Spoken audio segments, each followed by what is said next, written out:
नमस्कार, fort TV news देख रहे हैं आप और मैं हूं आपके साथ Shivam Dubey. Fort TV news के खास कार्यक्रम देश दुनिया में आप सबका स्वागत। बुलेटिन की शुरुआत करेंगे और सीधे रुक करेंगे खबरों की ओर। पहली खबर उत्तर प्रदेश से है, जहां उत्तर प्रदेश के प्रयागराज में उस समय तनाव फैल गया जब भीम आर्मी के काफिले को रोकने की कोशिश के दौरान करछला थाना क्षेत्र के पास भारी बवाल हो गया और इस दौरान पथराव की घटनाएं सामने आई और कई वाहनों को आग के हवाले कर दिया गया। यह तस्वीर देखिए आप। घटनास्थल पर अफरा तफरी मच गई, माहौल तनावपूर्ण हो गया। पुलिस ने मौके पर पहुंचकर स्थिति को नियंत्रित किया और अब मामले की गंभीरता से जांच की जा रही है। फिलहाल यह स्पष्ट नहीं हो पाया कि झड़प किस कारण से शुरू हुई, लेकिन स्थिति को देखते हुए क्षेत्र में पुलिस बल तैनात कर दिया गया है। अधिकारियों का कहना है कि दोषियों की पहचान करके उनके खिलाफ सख्त कार्रवाई की जानी चाहिए। तो प्रयागराज में भीम आर्मी के काफिले पर यह जो बवाल हुआ, पूरी हिंसक जो नजारे देखने को मिले, उसका एक जीता जागता प्रमाण इस वक्त आपकी टीवी स्क्रीन पर है। और ये जो गाड़ियां पलटी हुई हैं, शीशे टूटे हुए हैं, आप सोचकर देख सकते हैं कि यह जो बवाल हुआ, हिंसा हुआ, यह किस कदर हुआ होगा। हालांकि पुलिस इस पूरे मामले की जांच पड़ताल कर रही है कि आखिर वजह क्या था।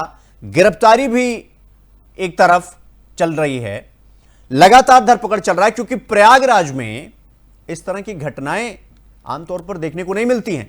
लेकिन चूंकि इतनी बड़ी घटना हुई, उसके बाद से मतलब गाड़ियों को आग के हवाले कर दिया गया, गाड़ियों के शीशे तोड़ दिए गए, बाइकों को जला दिया गया, पूरा माहौल एकदम गर्मा गया। तो अब इस पूरे भीम आर्मी के काफिले पर जो बवाल हुआ, इसको लेकर पुलिस अब गिरफ्तारी भी कर रही है। एक के बाद एक गिरफ्तारी की जा रही है, पहचान की जा रही है कि आखिर वो कौन लोग थे जिन्होंने इस तरह की घटना को अंजाम दिया, इस तरह के कृत्य किए। अब उनकी गिरफ्तारी बेहद महत्वपूर्ण हो जाती है, क्योंकि जीरो टॉलरेंस की जब बात उत्तर प्रदेश में की जाती है तो फिर यह मानक तय किया जाना चाहिए कि हिंसा अगर होगी, गाड़ियों को जलाया जाएगा, पुलिस वाहन को क्षति पहुंचाई जाएगी, सौहार्दपूर्ण माहौल को बिगाड़ा जाएगा, तो गिरफ्तारी की जाएगी, कार्रवाई की जाएगी। और अब पुलिस इसी में लगी हुई है। ये गाड़ियां आप देखिए किस तरीके से जलाया गया है। गाड़ियों को खाली माचिस के डिब्बे की तरह इधर उधर फेंका गया है, गाड़ियों को आग के हवाले किया गया है। यह तस्वीर जो देखने को मिल रही है।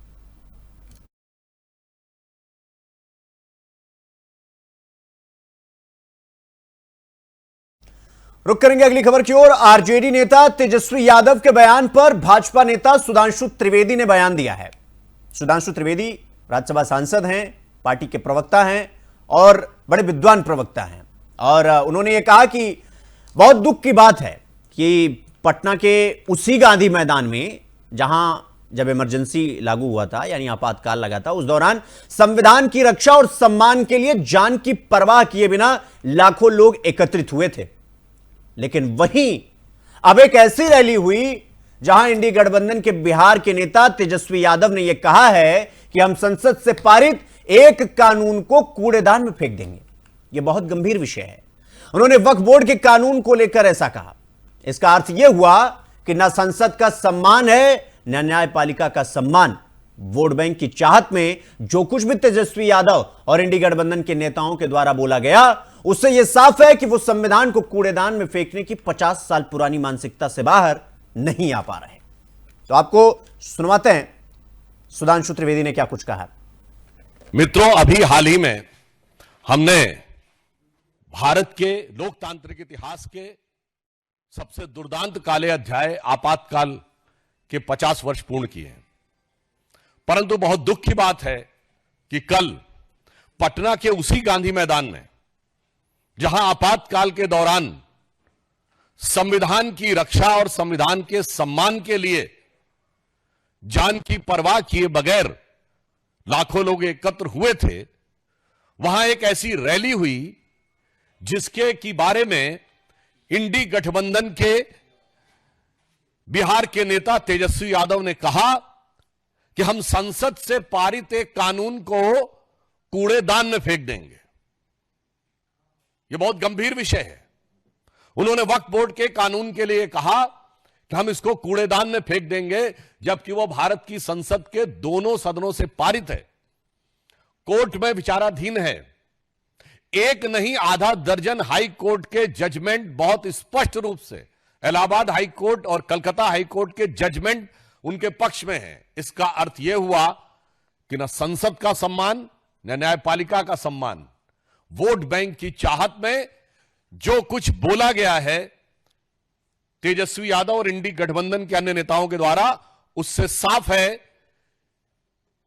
कि यह संविधान को कूड़ेदान में फेंकने की 50 साल पुरानी मानसिकता से बाहर नहीं आ पा रहे हैं। भारतीय जनता पार्टी और एनडीए गठबंधन इस बात के लिए कृत संकल्पित है कि हम बाबा साहब अंबेडकर के संविधान को, उसके किसी भी प्रावधान को कोई कूड़ेदान में फेंकना चाहेगा तो हम उसे नहीं होने देंगे। और मैं यह भी स्पष्ट करना चाहता हूं, जो बात पहले भी कही जा चुकी है, वक्फ बोर्ड के जिन प्रावधानों के विरुद्ध इंडी गठबंधन के नेता बार बार बोल रहे हैं, क्या वो प्रावधान सऊदी अरब में लागू है जो इस्लाम की जन्मस्थली है? नहीं। क्या इंडोनेशिया में लागू है जो सबसे बड़ा मुस्लिम देश है? नहीं। क्या टर्की में लागू है जो खलीफत की सीट रही है? नहीं। क्या वो पाकिस्तान और बांग्लादेश में लागू है? नहीं। जो आईएसआईएस की भूमि है, सीरिया और इराक के हिस्से, वहां पे लागू है? नहीं। तो मैं पूछना चाहता हूं इंडी गठबंधन से कि आप बिहार में क्या सऊदी अरब, इंडोनेशिया, टर्की और आईएसआईएस से ज्यादा बड़ा शरिया का कानून लागू करने की सोच रहे हैं? हमें इस बात का सीधा और साफ जवाब चाहिए। जहां तक धार्मिक पक्ष की बात है, तो समाजवाद का चोला ओढ़े हुए ये जो राजद समाजवादी पार्टी यानी सपा जैसे दल हैं, मैं पूछना चाहता हूं, समाजवाद तो कहता है ना कि इक्वल डिस्ट्रीब्यूशन ऑफ वेल्थ होना चाहिए, गरीब को अधिक से अधिक हिस्सा मिलना चाहिए। और आप क्या कह रहे हैं कि ये 39 लाख एकड़ जमीन पे चंद सरमाएदारों का कब्जा होना चाहिए, चंद मुल्ला मौलवियों का कब्जा होना चाहिए। यह एक सोची समझी व्यवस्थित मानसिकता है जो समाजवाद के विचार के बिल्कुल विरुद्ध। तो रुक करेंगे अगली खबर की ओर। दिव्यांगों के लिए आरक्षित सांसद और विधायक निधि को खर्च करने की मांग को लेकर सकल दिव्यांग संगठन की ओर से, यानी पूरे दिव्यांग संगठन की ओर से पिछले कुछ दिनों से नांदेड़ में विरोध प्रदर्शन चल रहा है। आज दिव्यांग संगठन की ओर से विधायक हेमंत पाटिल और बालाजी कल्याणकर के घर पर मार्च निकाला गया। दिव्यांगों ने विधायक के नाम पर निर्वस्त्र होकर, अर्धनिर्वस्त्र होकर मार्च निकाला और भीख मांगी। अब मांग की गई कि दिव्यांगों के अधिकारों के लिए आरक्षित निधि का खर्च किया जाए और इस दौरान यह चेतावनी भी दी गई कि अगर दिव्यांगों की निधि खर्च नहीं की गई तो स्थानीय जो प्रशासन है, निकायों के चुनाव में प्रचार करने की अनुमति उनको नहीं दी जाएगी।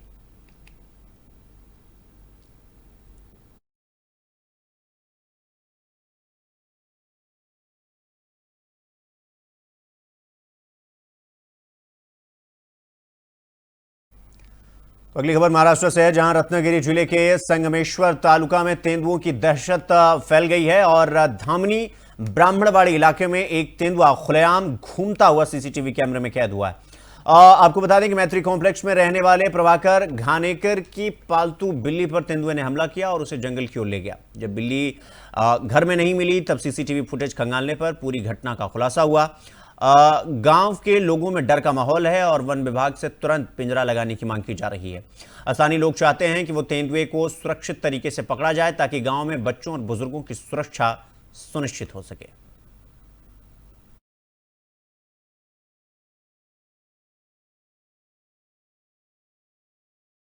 तो पालघर के जवाहर तालुका में गिवंडा ग्राम पंचायत के आदिवासी पांडवों के लोगों को रोजमर्रा की जिंदगी में बड़ी मुश्किलों का सामना करना पड़ रहा है, क्योंकि खेती करने या अनाज उगाने के लिए उन्हें नदी पार करना पड़ता है। अनाज लेना हुआ तो भी उन्हें नदी पार जाना पड़ता है, लेकिन यहाँ कोई पुल नहीं है। आप ये तस्वीर देख सकते हैं, लोग रस्सी पकड़कर गाड़ी के ट्यूब, टायर या लकड़ी के सहारे नदी पार करते हैं, जिससे उनकी जान को गंभीर खतरा रहता है। कई बार तो ऐसी कोशिश में लोगों के डूबने का खतरा भी बढ़ जाता है, और वो ये हर दिन रोजाना उनका दिनचर्या है ये झेलने का, और जान गंवाने की इसमें पूरी संभावना रहती है। स्थानीय आदिवासी लोग प्रशासन से पुल बनाने और सुरक्षित मार्ग सुनिश्चित करने की मांग कर रहे हैं। ये सभी गांव आदिवासी क्षेत्र के हैं जहां अब भी बुनियादी सुविधाओं का अभाव है।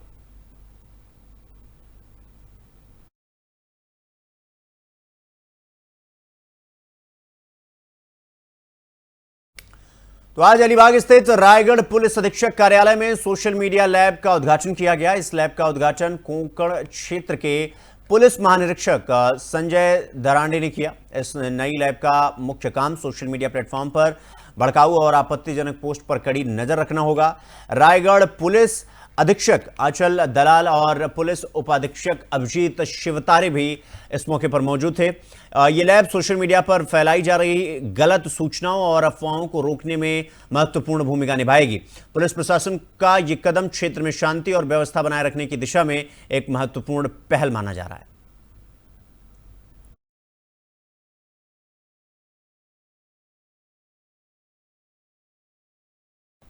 तो महाराष्ट्र के लातूर शहर के रिंग रोड पर स्थित एक ढाबे में शराब पीते वक्त हुए विवाद को लेकर एक व्यक्ति ने सामने के टेबल पर बैठे हुए 2 लोगों के सिर पर शराब की बोतल मारकर उन्हें गंभीर रूप से घायल कर दिया।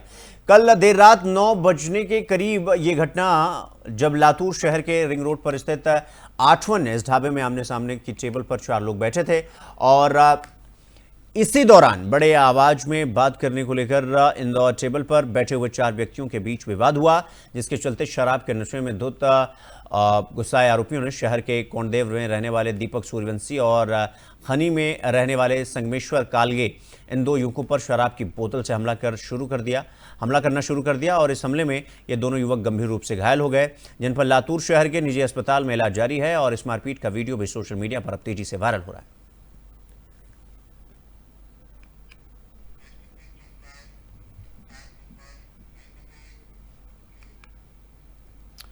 रुक करेंगे अगली खबर की ओर। हिंदी शक्ति को लेकर आज महाराष्ट्र मलाड विधानसभा में पश्चिम लिबर्टी गार्डन के पास वीर सावरकर चौक पर शिवसेना यूबीटी यानी उद्धव बालासाहेब ठाकरे के नेताओं द्वारा सरकार के निर्णय की प्रति जलाकर होली दहन किया गया।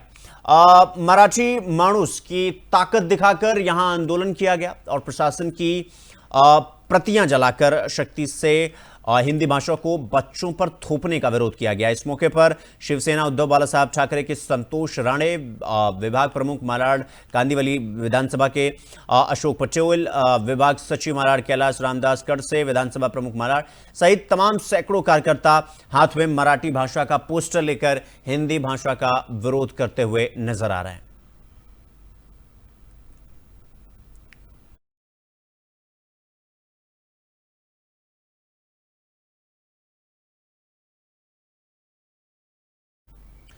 तो गोरेगांव पश्चिम हनुमान मंदिर वासुली नगर प्रेम एक्सिल रोड साईं बाबा मंदिर के पास से सुजीत पाठक का अपहरण कर बुरी तरीके से उनको पिटाई किया गया और फिर इसके बाद उन्हें छोड़ दिया गया। दरअसल आपको बता दें कि मलाड पुलिस इस पूरे मामले पर जांच कर रही है और इस संबंध में यह बताया गया कि लगभग सुबह 4 बजे के आसपास करीब 4 लोग घर के अंदर आए और पीटते हुए एनबिट के पीछे ले गए और बुरी तरीके से पिटाई कर उनको बेहोश किया और फिर चले गए। 8 बजे जब उनको होश आया तो वो मलाड पुलिस स्टेशन पहुंचे और इसके बाद पुलिस हरकत में आई।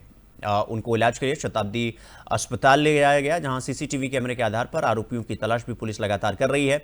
और इस पूरे अपहरण कांड में 4 लोग शामिल थे। पुलिस के अनुसार पैसे के लेन देन को लेकर यह पूरा मामला है। इस मामले में एक व्यक्ति को गिरफ्तार भी किया गया है। और मैं मुंबई में रहता हूँ। आज 39 साल हो गए हैं मुझे मुंबई में रहते हुए, पैदा ही यहाँ हुआ हूँ। और ये लोगों ने 5 जन आकर के मुझे उठाकर ले गए हैं और 3 स्पॉट पे मारे हैं और इतना मारे हैं कि जब मैं बेहोश हो गया तब ये लोग छोड़कर भागे हैं। अच्छा, कहाँ विस्फोट मारे आपको? हाँ, एक वासरी हिल्स के सिग्नल पे एक वहाँ पे एक बीएमसी का गार्डन है, वहाँ पर थर्ड पॉइंट है अपना इनऑर्बिट मॉल के बाजू में अपोजिट में एक ग्राउंड है, वहाँ पे वॉचमैन वगैरह होने के बाद भी ये लोग लेकर गए और अंदर बर्फर मारे हैं, कम से कम 2। तो अब रुक करेंगे अगली खबर की ओर। महाराष्ट्र के कल्याण कृषि उपज मंडी समिति के आम चुनाव में मंडी समिति पर महायुति का परचम लहराया है और कुल 18 सीटों में से 15 सीटें महायुति के कोटे में आई, जिसमें महाविकास आघाड़ी ने 2 सीटें जीती और 1 सीट निर्दलीय उम्मीदवार को मिली है। इसलिए मतदाताओं ने महायुति को अकेले दम पर सत्ता सौंपकर कल्याण कृषि उपज मंडी समिति पर अपना भरोसा जताया है। कल्याण कृषि उपज मंडी समिति चुनाव के नतीजे रविवार देर रात घोषित किए गए। चुनाव में हुई मतदान प्रक्रिया में मतदाताओं ने उत्साहपूर्वक प्रतिक्रिया दी। रविवार को सुबह 7 बजे मतदान के लिए भीड़ उमड़ी और जबकि शाम 5 बजे तक मतदान का प्रतिशत बहुत अधिक रहा और कुल 90 या लगभग 90.50 आसपास परसेंटेज के आसपास मतदान हुआ। कल्याण कृषि उपज मंडी समिति में 2358 मतदाताओं में से 2131 मतदाताओं ने अपने मताधिकारों का प्रयोग किया, जिसमें महिलाओं की महत्वपूर्ण भागीदारी रही। कल्याण कृषि उपज मंडी समिति की कुल 18 में से 17 सीटों के लिए मतदान हुआ और एक उम्मीदवार निर्विरोध निर्वाचित हुआ था। और कल्याण कृषि उपज मंडी समिति चुनाव में 155 उम्मीदवारों ने नामांकन पत्र दाखिल किया था, जिनमें से 15 आवेदन खारिज कर दिए गए और 51 उम्मीदवार वास्तव में चुनावी मैदान में अपनी किस्मत आजमाने उतरे हुए थे। इस चुनाव में जीतने वाले उम्मीदवार रविंद्र घोड़विंदे, कपिल थले, गोदले, योगेश धुमाल, अरुण पाटिल, जालिंदर, ऐसे तमाम प्रत्याशी जिन्होंने जीत दर्ज की है। और आपको बता दें कि हमाल और तोलाई समूहों से शंकर अवार्ड को निर्विरोध चुना गया।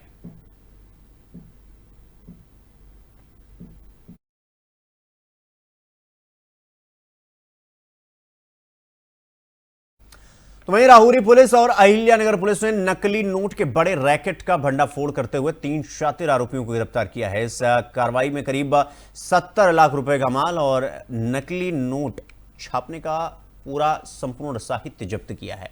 शनिवार रात आपको बता दें कि तकरीबन 9:30 बजे के आसपास पुलिस निरीक्षक संजय ठेंगे और उनकी टीम ने नगर मनवाड़ रोड पर जाल बिछाकर पप्पू और प्रतीक भारत को, जिनकी उम्र 33 साल बताई जा रही है, उनको और उनके साथ कई और भी ऐसे नाम थे जिन्होंने नकली नोट की छपाई कर रहे थे, जिसके बाद उनकी गिरफ्तारी की गई। आपको बता दें पूछताछ में खुलासा हुआ कि आरोपियों ने टेम्बुर्डी के शीतल नगर इलाके में किराए के घर पर नकली नोट छापने का अड्डा बनाया था। वहां से वो पुलिस ने 500 और 200 रुपए की 46 लाख की नकली नोट, 18 लाख के छपे नोटों के बंडल, प्रिंटर और xerox machine, cutting machine, lamination machine समेत 70 लाख का माल जब्त किया है। और इस मामले का मुख्य आरोपी पप्पू और प्रतीक भारत पवार पहले भी सोलापुर के कोतवाली पुलिस स्टेशन में दर्ज मामले में 22 महीने जेल में बंद था। यह कार्रवाई पुलिस अधीक्षक सोमनाथ धारगे, अपर पुलिस अधीक्षक वैभव कुलमर्गे की निगरानी में किया गया।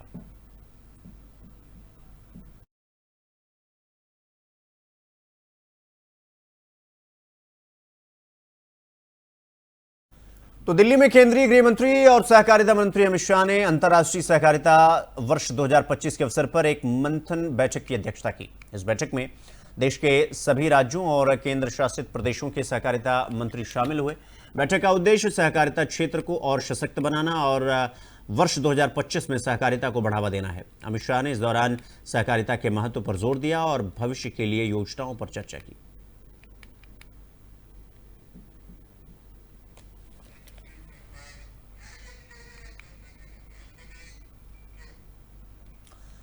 तो अगली खबर बिहार की राजधानी पटना से है, जहां पर बिहार में चुनाव आयोग द्वारा मतदाता सूची के विशेष गहन पुनरीक्षण को लेकर अब सियासत और भी तेज हो गई है। राजस्थान के पूर्व मुख्यमंत्री और कांग्रेस नेता अशोक गहलोत ने इस फैसले पर गंभीर सवाल खड़े किए हैं। गहलोत ने कहा कि ये मुद्दा बहुत बड़ा है और इसमें मतदाताओं में भ्रम की स्थिति पैदा हो रही है। उन्होंने आरोप लगाया कि चुनाव आयोग ने यह फैसला बिना किसी चर्चा के एक तरफा तरीके से लिया है, जो उचित नहीं है। गहलोत ने साफ कहा कि आयोग को पक्ष विपक्ष सभी से बातचीत करके ही कोई फैसला लेना चाहिए था। 4 बजे के प्रेस कॉन्फ्रेंस है ना, उस वक्त बातचीत करेंगे। 4 बजे प्रेस कॉन्फ्रेंस है सर। ये इश्यू बहुत बड़ा इश्यू है। ये पहली बार बिहार में जो शुरू हुआ है ना, ये पता नहीं इनकी मंशा क्या है। हम जो बार बार कहते हैं कि डेमोक्रेसी को खत्म करना चाहते हैं, ये भी हम समझते हैं कि ये कंफ्यूजन पैदा कर रहा है और स्पष्ट है कुछ नहीं बता रहे इलेक्शन कमीशन। आज हम लोग बात करेंगे आपस के अंदर, शाम को 4 बजे फिर मिल रहे हैं आप लोगों से, डिटेल में बात उस वक्त में करें। पर ये एक नया जो है ये पहल कर रहे हैं, बिना विपक्ष को विश्वास में लिए कर रहे हैं। इलेक्शन कमीशन की ड्यूटी होती है पक्ष विपक्ष सबको वो बातचीत करे, इन्वॉल्व करे, उसके बाद फैसला करे। इस प्रकार का फैसला एक तरफा करना उचित नहीं है। मुझे जनता में विश्वास समाप्त हो रहा है। हमें लोग मिलते हैं दिल्ली में भी, जो बिहार के लोग आपके काम करते हैं, वो कहते हैं कि हम अपने माँ बाप का डेट ऑफ बर्थ सर्टिफिकेट कैसे लाएंगे। इस प्रकार की स्थिति बनती जा रही कन्फ्यूजन की। अगली खबर ओडिशा के पुरी से है, जहां पूर्व पुलिस महानिदेशक और भाजपा नेता प्रकाश मिश्रा ने जगन्नाथ यात्रा को लेकर श्रद्धालुओं से संयम बनाए रखने की अपील की है। उन्होंने कहा कि पहले से जो व्यवस्थाएं थी उन्हें और बेहतर किया गया है ताकि सभी को आराम से भगवान के दर्शन करने का मौका मिल सके। और उन्होंने श्रद्धालुओं से अनुरोध भी किया कि भाग दौड़ या जल्दबाजी ना करें, सबको दर्शन का पूरा अवसर मिलेगा। उन्होंने बताया कि 4 जुलाई तक श्रद्धालु गुंडीचा मंदिर में दर्शन कर सकेंगे और इसके बाद भगवान जगन्नाथ अपने मुख्य मंदिर लौटेंगे। उन्होंने भरोसा दिलाया कि प्रशासन पूरी तरह तैयार है और दर्शन कतारबद्ध तरीके से हो रहा है। नहीं, व्यवस्था तो पहले से जो व्यवस्था है वही चलेगा, लेकिन उसको ऐसे ठीक ढंग से हम करेंगे। और मैं आपके जरिए से सारे जो श्रद्धालु हैं जो जगन्नाथ धाम आ रहे हैं, उनसे अनुरोध करूंगा कि श्रृंखलित होकर दर्शन करें। सबको दर्शन करने का मौका मिलेगा और भाग दौड़ या कोई जल्दीबाजी का कोई यहाँ ये नहीं है। तो मैं सोच रहा हूँ बाकी जो यात्रा का जो बाकी बचा है वो ठीक ढंग से हम कर पाएंगे। ये सुरक्षा व्यवस्था बहुत अभी ठीक ठाक है और यहाँ दर्शन अभी चलेगा, आप जानते हैं 4 तारीख तक। फिर उसके बाद प्रभु जाएंगे बावड़ा में फिर अपने मंदिर के पास, तो वहाँ बड़ा हमारे लिए चैलेंज होगा। वो जो सुनावेश देखने के लिए बहुत लोग आते हैं, तो इसके लिए हम लोग पूरी तरह तैयार हैं। नहीं, व्यवस्था तो पहले से जो व्यवस्था है वही चलेगा, लेकिन उसको ऐसे ठीक ढंग से हम करेंगे। तो तमिलनाडु के मुख्यमंत्री एमके स्टालिन ने ब्यास पड़ी इलेक्ट्रॉनिक बस डिपो का उद्घाटन किया और 120 नई इलेक्ट्रॉनिक बसों को हरी झंडी दिखाकर रवाना किया।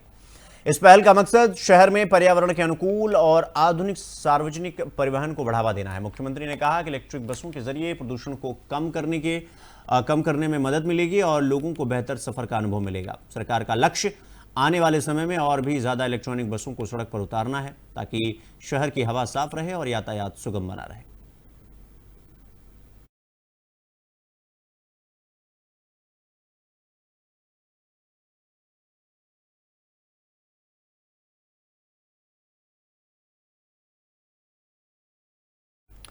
तो अगली खबर कोलकाता से है, जहां सामूहिक दुष्कर्म मामले को लेकर बीजेपी ने 4 सदस्यों का फैक्ट फाइंडिंग पैनल गठित किया है, जो कोलकाता के दौरे पर पहुंचा है। और पैनल में सतपाल सिंह, मीनाक्षी लेखी, बिप्लब कुमार देव और मनन कुमार मिश्रा शामिल हैं। कोलकाता पहुंचने पर बीजेपी नेत्री मीनाक्षी लेखी ने कहा कि जनता से सीधे संपर्क करना जरूरी है। उन्होंने आरोप लगाया कि जो प्रशासन में रहते हुए भी लोगों की आवाज नहीं सुनते, वो भी प्रशासन के खिलाफ काम कर रहे हैं। मीनाक्षी लेखी ने यह बताया कि बीजेपी कार्यकर्ताओं ने पुलिस आयुक्त, मुख्य सचिव और कॉलेज अधिकारियों से मिलने का समय मांगा है ताकि यह जाना जा सके कि अब तक क्या कार्रवाई हुई है और कहां तक ये पूरी जांच पहुंची है। जितना हम लोग प्रशासन को जानते हैं, मेरे साथ डॉक्टर साहब भी हैं जो खुद कमिश्नर ऑफ पुलिस रहे हैं, तो जो प्रशासन को समझता है और जानता है, वहाँ पर जनता की मांग और जनता से संपर्क अनिवार्य है। और जो प्रशासन में रहकर जनता की आवाज़ नहीं सुनता और जनता से बात भी नहीं करता, तो वही जो है प्रशासन के खिलाफ ही काम कर रहे हैं। वो जनता की लोकतांत्रिक आवाज़ नहीं सुनते और काम नहीं करते। वो हमें आज दिन भर में पता चलेगा, क्योंकि हमारे कार्यकर्ताओं ने कमिश्नर ऑफ पुलिस और चीफ सेक्रेटरी और जो कॉलेज की अथॉरिटीज़ हैं उन सबसे समय मांगा है बातचीत करने के लिए और समझने के लिए कि क्या कार्रवाई हुई और कहां तक पहुंचे हैं। और अभी हम जा रहे हैं तो देखते हैं कि उसका क्या होता है, उसके बाद आपसे दोबारा तो देश दुनिया में फिलहाल अभी के लिए बस इतना ही, लेकिन देश और दुनिया की तमाम खबरों को देखने के लिए देखते रहिए 4TV न्यूज़। नमस्कार।